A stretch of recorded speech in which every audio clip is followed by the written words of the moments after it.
Alright, Forest fans, Max Newton here, giving you a quick preview of Nottingham Forest at home to Everton on Saturday the 2nd of December.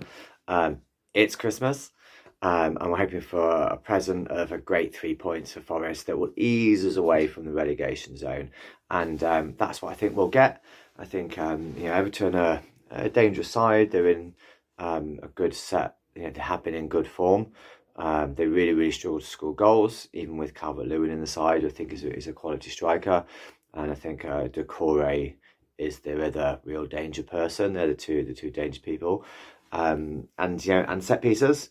And I think our set piece defending has left a little bit, been left a little bit wanting the last maybe like 4 or 5 weeks. So we really need to be on the ball with that.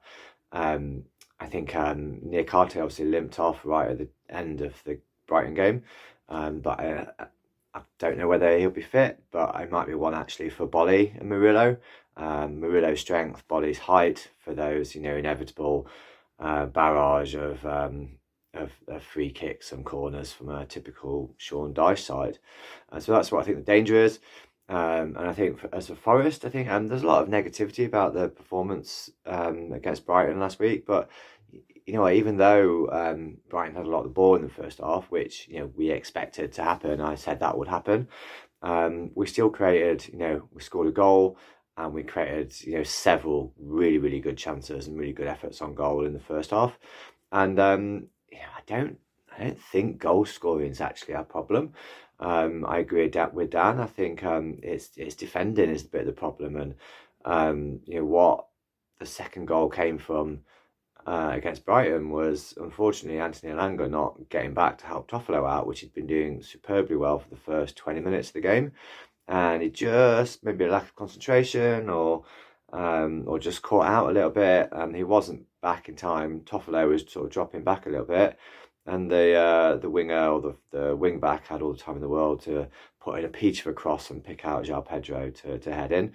So that's exactly the sort of thing we need to prevent happening. And so probably really it's just that that keenness to defend on the part of all players all over the pitch, all times, and not to switch off, because it's those half opportunities that lead to goals. So I think the defence will be the same, apart from maybe Bolly coming in from Niakate. I think we really missed Sangare last time. I think that midfield of Mangala, Dominguez and Danilo didn't work at all, and Danilo and Dominguez had quite poor games, I thought, and that's the second one on the bounce for Dominguez, which is perhaps a bit of a concern. So definitely I think I'd expect Sangare to come in if he's fit. If not, I think Ryan Yates has to start. Maybe starts alongside Sangare even.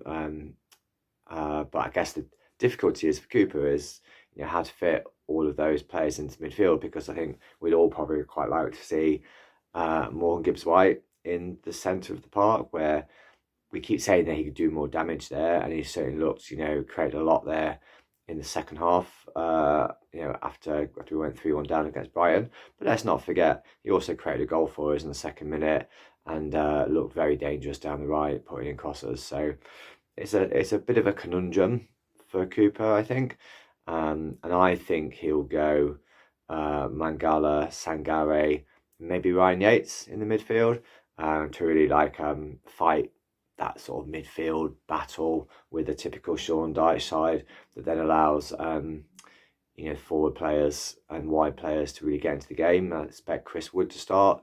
He's had an excellent season whenever he's come on so far this season, and actually is probably exactly the sort of player that we need at both ends of the pitch.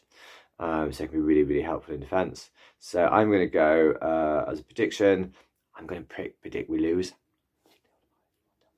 I'm going to predict we lose because 2-0, because every time I predict we win, we're getting disappointing results. So 2-0 to Everton. And really looking forward to some, continuing Lyndon Newton's record of excellent cheese and beetroot cobs so far this season, and hot cheese and beetroot cob news is Cloughie's Cob Shop has now started selling cheese and beetroot cobs, which, if anybody's not had them, are the football food of the gods for your half-time snack. So trust me, get some of that in. Maybe a little bit of pickle, maybe a little bit of mustard, maybe a few onions chucked on as well. But you can't go wrong. Come on, you Reds.